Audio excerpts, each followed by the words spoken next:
Podcast, where we have not only differing opinions, but vastly different skill sets. With me today, Patrick Holifield. Hi, Pat. How are you?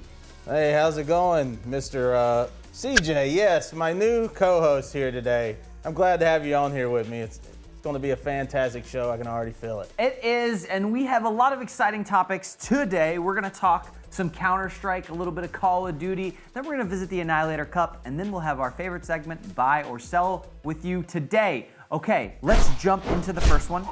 I want to ask you, Pat, about Spirit. We're watching PGL Astana right now. Spirit just went 3-0 in their groups, but they've been kind of this team that I put underneath Vitality and maybe a Mouse, maybe a Falcons, and they're kind of sitting in this spot here, but what can they do to really increase their stock to really become that kind of powerhouse team they were not 6 months ago? Yeah, that's what's funny about Spirit is that whenever we started all this, Spirit was this like magical team. They were like the almighty. They were like, the spirits. They had Donk, this mythical player that was like slaying the entire battlefield, and nobody was better. But then Vitality just decided they were going to start their run and prove that they were the better team over Spirit. And then through that time, Spirit just kept slowly falling from grace, so to say, just losing. Mouse seemed to constantly beat them over and over per tournament. And, you know, they were sitting at maybe like the 4th to 3rd ranked team at the time. And unfortunately, they just couldn't, they couldn't keep up. And some people might argue, and I've said it myself and the other coaches I was on here, that anybody's name that's kind of like Magic maybe might be a little bit of an issue. I mean, because Donk, he's guaranteed to get you kills. At least, usually 1 to 2 kills every round guaranteed. Shyro's there for the backup. Usually always maybe outperforming Donk and kill-wise because he's always there to clean up what little mess. But then you kind of, with Zontix, Chopper, and Magix, it just kind of drops off a little bit. And you got to ask yourself, like where are they at during most of these tournaments? Like Chopper is a pistol beast. Will dominate the pistol rounds, but then it just kind of falls off after that. Magic's usually nowhere to be found. Zontix just kind of hanging in there. To me, they're sitting right now at probably about a 4th to 5th, depending on who they're facing, how they're feeling that day. But they can definitely be a top team, and I think a lot of people do undervalue them. I think they will slowly pick it up a little bit more because I do think they are better than Mouse, better than somebody like Mongolz, but can they beat Falcons or Vitality at the moment? Nah, it's not happening. No, I don't think so either. And I think for me, it's like when I look at that roster, like Falcons has made some big changes, right? We add Nico, we add Monacy. They have some powerhouses over there that are just like going and making plays. And I think you have that in Donk. I actually think I would give Shiro a little bit of an upgrade too, where like that guy's made some plays. But when I look at the Choppers and I look at the Magics, like Zontix I think is playing good, but I don't know about Magix and Chopper. I think those two, it's like, I think I'd like to see a change from one of those two players, even if it's just a sub for one event to see what changes. Because obviously what they've been doing for the last 6 months has not been working. And that's kind of an issue, right? Like I think that they have the powerhouse in Donk to be able to make those big plays and win in those big moments, but they just haven't. Yeah, and that's a shame because like Donk he's very hungry to win. Like he's young and he wants to do good and he wants to win, and unfortunately is or is not the team holding him back, I don't know. But speaking of some other teams that are just kind of in the middle of the pack, we got the Mongolz. Yeah. My question here is, right now they're doing good in Astana. They're 3-0, okay? But historically in the other tournaments, not been doing so great. Where exactly would we rank the Mongolz at? You think they're like a T5 team? I think from a teamwork perspective, they look good. Like almost every match they play, they're in the match. Like they never get like absolutely blown out where they're never in the game itself. And so I think that's like, it passes the eye test for me. I like watching them play, but I'm constantly disappointed where they never clutch up. They just don't have the ice. And it's like, it's one of those things where we've seen them for the last couple months just kind of not have ice in these moments where like Tech9 will make a play, Blitz will make a play, but it's just like one play where everybody else isn't really clicking. And so I think they need to figure out how to make all of them click. And ultimately, they had enough time where like I would actually say, hey, we're at a point where we need to make a roster change. We need to add some kind of powerhouse to this team. And then on the other side of the conversation, I would say the reason they're not above the top 5 for me is because they don't have a Monacy. Like they don't have a Shiro. There's no Donk over there, right? There's no big player. There's no Zywoo. Where like, who is their star player? It's like they're all kind of in the middle there, right? Like there's really no star on that team where like I think Blitz is supposed to be that star. Maybe Senzu's supposed to be that star, but I just don't see that in a way that's impactful enough for them to actually win the game. And I think that's the biggest concern I have for that roster is like, where is your superstar? And so I think that they've fallen because they don't have a superstar. Yeah, for the Mongols to me are an interesting case because like going in, it's like I thought I do think they are cool just because of the whole government funded back thing. Like I think that's such a cool idea, and like it'd be cool to see other countries and stuff do that, like back their teams, which we've seen a little bit with like Vitality, right? The French president likes to give them shout outs, but like actually being like government funded is pretty cool. But then on the other hand, unfortunately, yeah, your team is like very inconsistent. Sometimes they go into a match and they're looking dominant, like you said, Blitz, Techno, I can't ever pronounce his name, Senzu? Senzu, yeah. Yeah, Senzu, which right now in Astana, I think he's like the 5th or 6th rated player right now overall in the tournament, but like, they're 3-0. He's like 5th rated. Nobody else on the team is up there in like the top 10, and it's like, I mean, congratulations to them, but like, you almost lose, you almost lose to, I forgot who it was, my goodness. They faced, no, it was Furia. Sorry, yeah. Furia. You almost lose to Furia, but then you have a good showing against Na'Vi, who historically is the better team. Sure, yeah. So it's like that constant inconsistency of like, yeah, this team's like not even barely in the top 30. You're almost losing to them, and then you're beating Na'Vi, who like months ago would be talking about would potentially be in the top 4. But they're having their issues, and then you barely beat them on both maps, 13-11 for both ones. It's just constant inconsistency from all of them. I'd like to see Techno step it up and like get that Mongols name out there because they always were considered the underdogs. Yeah. All right, going in, like, but like we're like, it's been a while now. It's like you need to get something under your belt, and right now they just don't have it. Yeah, I completely agree. Another team that we're looking at that really has gone through just a crazy amount of turmoil is G2, right? We have the departure of Nico, now the departure of Monacy very, very recently.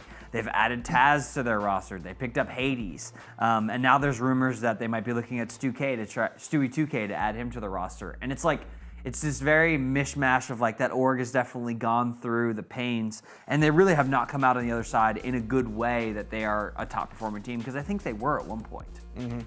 Yeah, G2 is funny because it's almost like their team is like a staging ground for talent to then just be bought and sold to another team. Yeah. It's kind of crazy that you have Nico, great historic talent. He's been in Counter-Strike for a long time.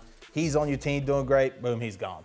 Then you get Monacy, who's considered one of the best rated players now, and you have him for a little bit. You're still not really performing because it is more than just one player that you need. But then Monacy, selling him. You get a nice paycheck though, but now where does that leave your team? Taz stepping in, he's the coach. Look, I love Taz and I love Snacks and all those from like the old VP roster, okay? But like, you know, sometimes you got to admit when it's past your prime. And unfortunately, with these pickups and with the coach standing in with G2 right now, it's not looking very good for them. Maybe they can get another talent that's in there, be top rated. But maybe hold on to this one and actually build yourself a team. Yeah, and one of the great things they are going to have is they're going to have some money, right? So they're going to have the ability to go find some players on the market, if not take somebody from another team, right? I think if I'm Vitality and I'm looking at like, can G2 go grab like a Zywoo or like an Apex to build around or something like that? Well, that's probably a little bit out of reach, right? But like, is there a next upcoming talent they could go snag and grab? I'm surprised they're not, and we're talking about this in a later segment, but they're not looking at Kayusake, the guy that's potentially going to the Falcons that's on the Spirit roster, who's been dominating in the academy team. But that would be like somebody that's like, but imagine G2 might be in that conversation, because it is a rumor. We don't know where Kayusake's going to go. And so it'd be interesting to see him land on a G2 and be able to have something, for that roster, because I think that does give them a huge upgrade. But how do you start to build around that once you enter the player into it? But great news is they have some money to be able to work with, I guess. Yeah, that is the best thing. They did get a stack off of Monacy, but like, who knows if it's going to turn their team around for the better or not. Only time will tell. But now moving on to everybody's favorite console shooter, Call of Duty. All right, we're closing in on the last major before the champs here, and things are getting tight. We got a race for the 8th place to be the last one to fit into champs, because only 8 teams can go. Right now, Falcons and the LAG mates are officially out. No good. They can't make it. No matter what happens, they're done for. And there's a couple other teams fighting for that spot. Optic's holding on at 8. You got Rocker and Cloud9 that are a little bit behind.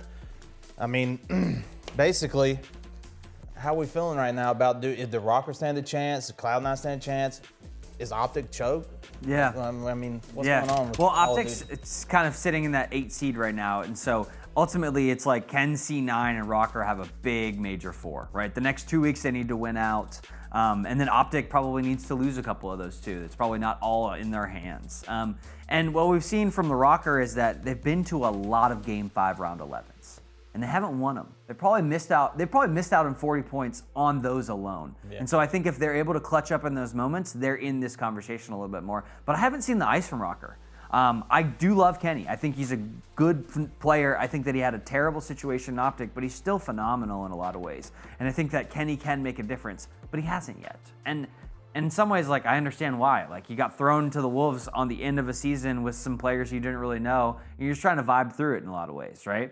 The C9 side is interesting in the fact that they axe 2 of their guys, right? They keep Sib and Kremp, and they add 2 players from the Challenger League that are like, hey, these guys are unproven and could do something for us. And ultimately, those guys, it's like, that roster needed to change at the beginning of the year. Like, we knew it wasn't going to go very far. But I still don't have hope in either side. I'm a big Sib believer. I think he can make amazing plays. I think you can build a roster around him. But I don't think that's the roster that you're going to do it. And I think it's a little bit too late this season in order to make it happen. So I personally am looking a little bit more on the Optic side of this conversation. You know, they add Mercules. You know, you got the chance to see him this week. What do you think of Mercules, just to get us started? To get us started, I think Mercules is a fantastic pickup. I mean, he's one of those, basically like another Neptune, so to say. Like, just pick him up, coming in, and just like definitely going to make some changes for your team. I think it's for the better for Optic. And this last showing that he had his first week in there, while they may have lost to the Boston Breach in that close Game 5, like Mercules still, for both the series, Boston Breach and the second one, had a 1.40, better than everybody else on the Optic roster, which is just insane to me from the person you just pick up. And they just had Skies before. No offense to Skies, I mean, a little bit of hating on the show from him, but like, my man wasn't dropping numbers like that consistently. And like, but dropping kills doesn't necessarily mean you're gonna win. Do you necessarily need another Slayer on the team? Does Optic need that? I don't know. To me, it's like Dashies and Shotsies just kind of need to step it up their game a little bit, realistically, because like they've just been looking a little under. Maybe it's this Call of Duty. I mean, they're good players, don't get me wrong. I mean, Optic did win champs, but this is Black Ops 6. We got Omni movement. This is a different game, and it doesn't seem like they're evolving to that game, and we're closing in on the end of it. Yeah, I mean, if we looked at, and this is part of our Teardown segment where we look at Optic and what their whole organization is doing right now, and I think you could start it with the pickup of Skies is so strange. You know, Optic has made so many roster moves, and then they jump right into the last major, they add Skies. We know who Skies is. Like, Skies has never been a phenomenal standout player. It's not Formal, it's not Karma, it's not Crimsic. It's none of those guys, right? Like, Bruce is in a different world than Skies in a lot of ways. But they add him for a time being where it's like, did they not know Mercules was on the market at that point? Like, they had to be watching. Did Mercules have to go play for the Ultra for them to see him and finally take a chance on them? And then now we see Mercules over this past weekend. He had some great, like, he was slaying out against the Breach so hard. He looked so good against the Breach. And it wasn't one of those, like, I was really watching to say, is Mercules just gonna play for kills? Because, like, yo, there's a little bit of, like, pressure on that where it's like, yo, I'm just gonna play for kills, make sure I have a positive KD, and be like, yo, guys, I'm doing my part, how are you doing, right? But it wasn't like that at all. He was, like, in the Breach's face getting kills, and they were fast and quick, and he was hard to kill. So I think, for me, that one was like, oh, Mercules does pass the eye test. So he might be in the ranks of a Formal or a Karma or whoever. He's playing like they have played previously. Now, it's only one weekend, so can he do that consistently, I think becomes the other question. But I think the bigger part of this question is like, who are we putting around Mercules? We have Mr. Bruce, Batman himself, who honestly has not played like Batman this past year in Call of Duty at all. I think last year he was playing like Batman. He was a scary player to play against. Right now, he's had a negative KD in most of the series he's had over the last couple different majors for them. So not a great player. Shotzzy, who has kind of blamed it on Pred originally, was like, I'm out of my flow, I'm not playing well. Also, I've not seen the same Shotzzy that I normally see. And then Hook, who has actually been amazing. Like, Hook's been really good, consistent player for the team. He's probably the best player on that team, in my opinion, right now today. Now, upside, I think Shotzzy and Bruce can kind of get there and be amazing for this roster. But right now, I'm not seeing it. And I personally don't believe that they are going to be, if they make it to champs, which I think they might, I think they're going to get first rounded. I think whoever they run up against is not going to be somebody they're going to be able to beat. And I think that's the big issue I have with this roster right now is like, what are you building for? Like, rebuild the whole thing if you're going to rebuild it. This is your last chance before champs, and it's just not enough. So, sorry, that was like a big monologue about like the whole team, but like, no, I feel passionate about it, yeah. No, I mean, it's like, because like Optic is like the face of Call of Duty. And yeah. So it's like, you expect them to be #1, and especially coming off of being #1 from the last game, coming into this one, and now you're just looking like this. But I think that's one of the challenging things of Call of Duty is that it's a new game every year. Although people will say it's the same game every year, this one at least switches it up a little bit in its movement style, so that can maybe make it a little bit difficult for some people to be able to adapt and not perform as well. But moving on to our teardown section here, we're going to be looking at something a tad bit different. The Annihilator Cup. That's right. Okay, so the Annihilator Cup is this fun little thing they do where streamers and stuff pick their team and they compete in different games and they score points and basically come to win. And sometimes the teams are picked even or not even. That's irrelevant though, you know. Yeah. But the main question is like, is this like something that's big for esports? Like, is this like a big esports thing, or is this more like content streamer type deal? Because like it does involve pretty much just content creators and ex-pros. Yeah, I think one of the things we've seen a lot over the years is the fact that content creators do get the first shot to kind of like play for lots of prize money in like uncompetitive environments to try and drive high viewership. And that's what this feels like, right? AT&T, huge name, right? Dollars behind them. They got, if there's a group that has marketing dollars to spend, it's probably AT&T. So it's like, when I look at this, I think that's cool in the fact that the creators are gonna get a win, right? They're gonna get some money in their pocket to be able to do other things that I think creators can do to help build the space. From a competitiveness perspective, it's like, are they always competitive? Not really. Like, not in every way. But do they reach viewers? Well, I think it does get some viewers, right? I think people are watching this and they're excited about it, and I think it's cool because, you know, I'm a fan of Summit. Like, I love Summit. Summit's my boy. Day one, love the H1Z1 days, love everything he's done, love the PUBG days too. I think the CFDs, I'm just a Summit fan. But ultimately, like, I like it because Summit is there. Now, Summit doesn't always play the best, and so it's interesting to kind of watch it. But I also think that the format becomes weird for me, where it's like, I don't know if that's something that I care about. Like, I don't really care about their singles format or any of that stuff. But overall, like, I do think it's good for the non-esports viewer. I think it's good for casual audiences. People will see people like Summit and be like, hey, I like Summit. I want to watch this. I think this is cool. And maybe they jump into the esports and dive into a little bit deeper portions of it. But I don't know. What do you think about it? For me, it's definitely very interesting because, like, I'm definitely a big proponent of basically, like, content is king. And unfortunately, like, a lot of orgs, when we look at esports in general, it's like a lot of orgs that have, like, these amazing content creators on their teams. They'll have them as streamers or whatever it may be. But it's like, then you look at their actual content and it's like, what, they never do anything with it. And, you know, unfortunately, you know, it's hard to be an org. It costs a lot of money. It's a lot of sync. But, like, you have these people, you pay money, and they never do no content together. But something like the Annihilator Cup, you get all these people together, and, like, this thing pops in views. People love these people. They love to watch them. And so, like, I think for esports, yes, it's not the most competitive integrity thing there is. The way they pick their teams and everything, it's more for fun, which I think is cool, but they definitely could do stuff. Even like Ludwig with the World's Greatest Gamer. Yeah. Like, I think formats like that are cool, and they are pretty competitive, and I think that was honestly more fun than a lot of esports events that I watch. Yeah. So I would like to maybe see a combination. Maybe they take like some pros from these teams in Counter-Strike, say, and like match up against content creators and like kind of do this, because like they do it a little bit with like League. You know, they have their showdown matches sometimes, which involves like different people and casters and yada yada. I think things like that are cool. So I think the Annihilator Cup is cool. I think that should be stuff that esports maybe incorporates a little bit for more viewership and things like that, because at the end of the day, people like Ludwig and Tyler One and Summit and all them, like they're getting the money, they're making money doing their streaming thing, and unfortunately esports kind of bleeding out a little bit in some ways. So yeah. I think it's like a combination. Yeah, I would agree with the fact that I think that we need entry points for people to become esports people, right? And so like you don't just like you fall in love with a game and you play that game, and you might play that game so competitively that it becomes about winning for you, and that's kind of where the esports bug comes from, right? And I think this is like kind of a path of like, oh, I love to play Call of Duty. I see these guys playing Call of Duty, but I haven't heard of the CDL. I just play ranked play or whatever. And now that I see them playing this game mode that I haven't seen on the Call of Duty side, I decide that I'm going to invest into the CDL and get a team and try and play in an open bracket or something like that. And now I've created an esports enthusiast partly because I saw these guys play,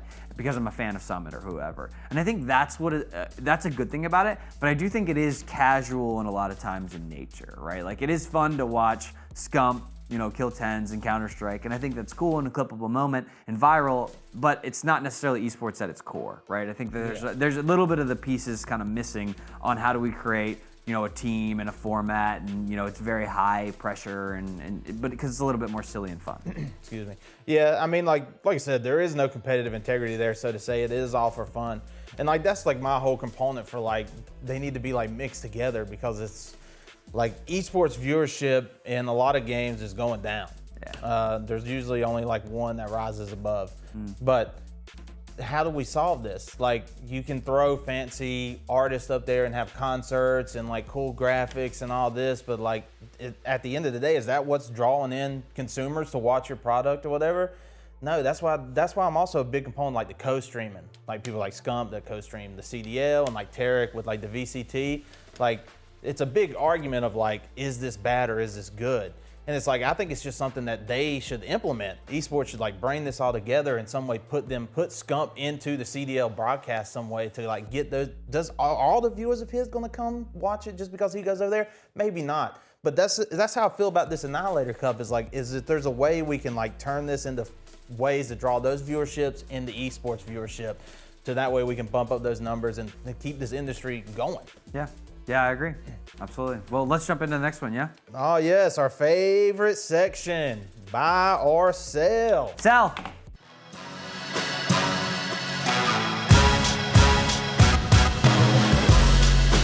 Sell. Is this going to be the sale day where we sell everything? Maybe. I don't know. Let's see if you're going to sell this first one, because this first one is Simple. On FaZe. All right, he's back in the game. Yep. Been retired. He's back.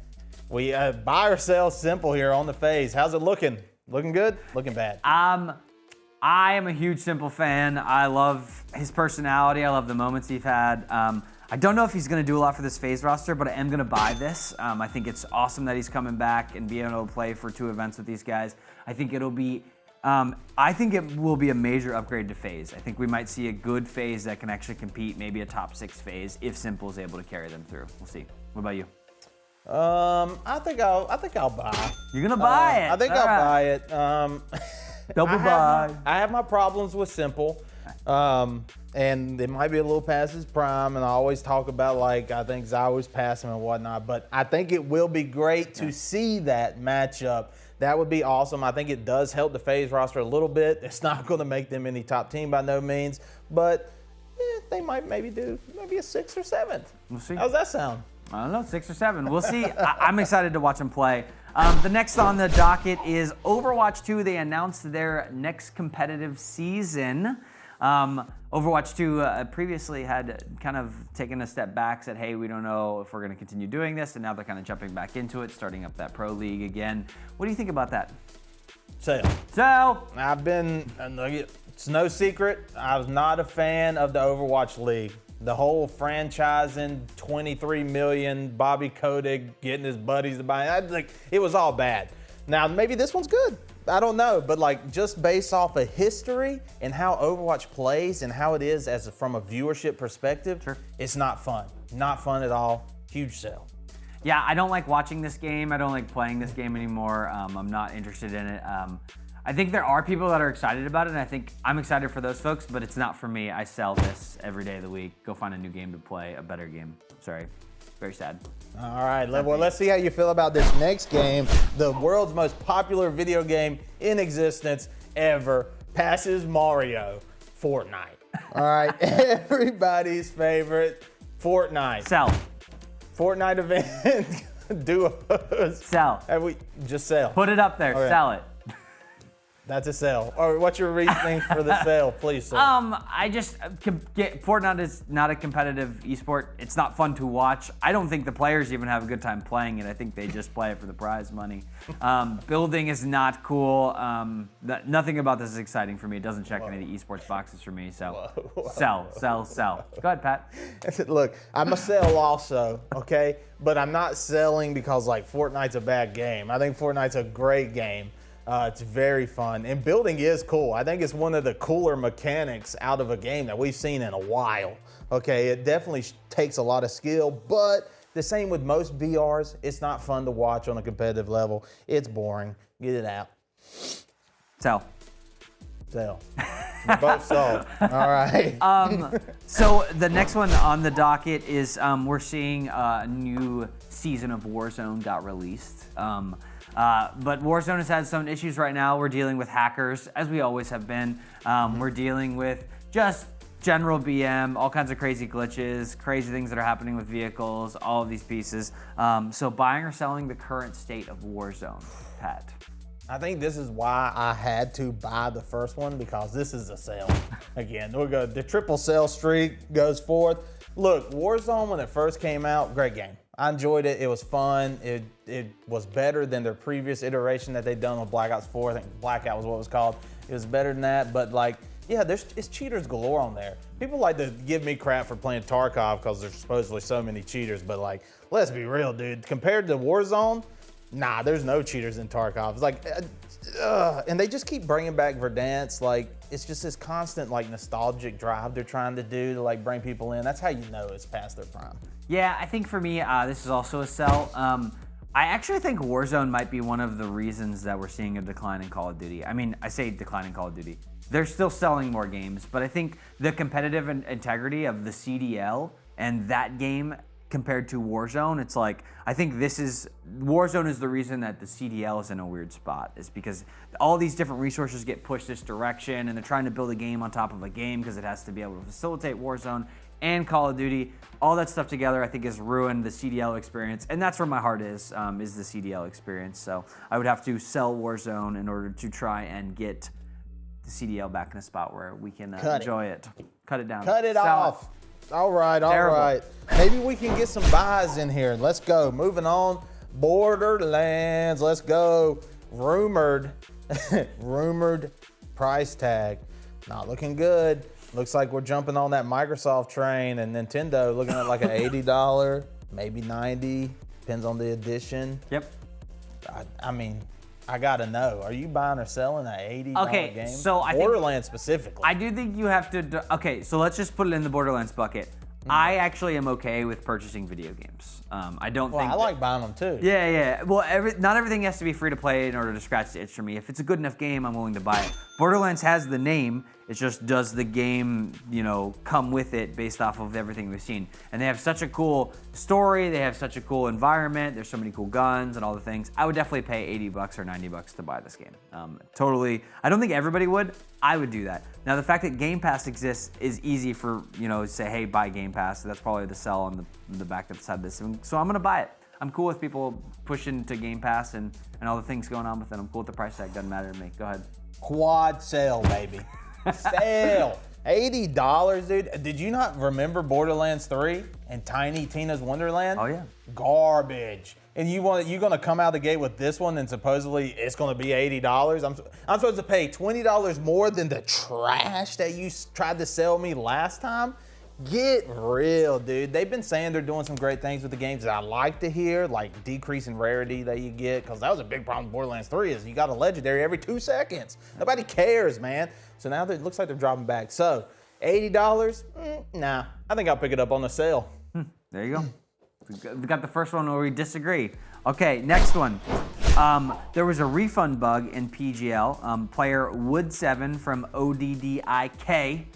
They were playing on the PGL. They were mid-map. They bought 2 scouts. They went to the middle. They shot the scouts. And apparently, if you shoot once and then take it back and then return it to your teammate, they can sell it and you can get the money back for it. So you kind of get some free damage if you want it. What do you think about this, Pat? Buy or sell? By the way, another thing to add to this, PGL said it was okay because the players had talked to them before and then went back and said, no, this is not okay. You can't do this, made a new rule. Well, my first stint here is it a bug within the game? Like, is that something that's not intended? Like, does Valve intend for you to be able to shoot a gun once and then still be able to sell it? Or is that just like a mishap? Because that changes things. Well, either or not. Because if it's just a strategy, then it's a buy.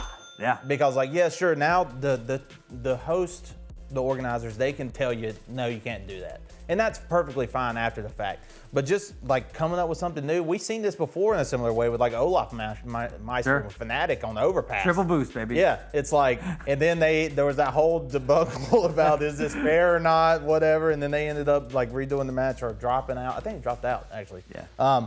But yeah, so I think it's totally, if they told them it was okay and they do it and now they say it's fine, I think it's totally fine. Yeah. And it's fine for them to say, hey, nah, can't do this. You're abusing something. In the Army, we have a saying, it's called, if you're not cheating, you're not trying. And I think that you should be trying to do everything you can to win the game. If you went and talked to the TO, I think this is awesome. I think you should do it. I think that there has to be a clear rule made going forward if you don't want it in your game. So I'm buying it. So easy enough. Easy enough. One more. Right. Last one. Last one, ladies and gentlemen. We got the rewind feature coming to Twitch. Finally, in the year 2025, ladies and gentlemen, buying or selling. They've been talking about this since Justin TV, you know?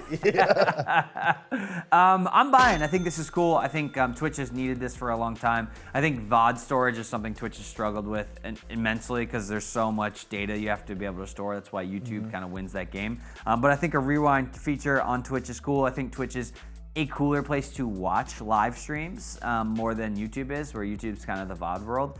For me personally, I like to go to the purple monster as opposed to the red monster. So I think this is a buy. I think it's cool. I think it's a buy because it is a feature that is like much needed, but like I can't not clown on Twitch for them taking so long to like get basic features here. Yeah. I mean, like, sure, YouTube, like they have their problems, but like the fact that you can just go back on the live stream is just like the icing on the cake. It's something so simple. About time they got with the times, so to say, and actually adding something good for once instead of banning streamers every 5 seconds for stuff they didn't do. There you go. There we go. That's the show. That's the show. Well, if we wrapped it on a bow and called it a day, we hope you've enjoyed Skill Diff. Thanks for joining us, and we'll be back next week as well. So make sure to like, comment, and subscribe. Just take a second, click the button, but we'll see you in the next episode. Thanks for joining us.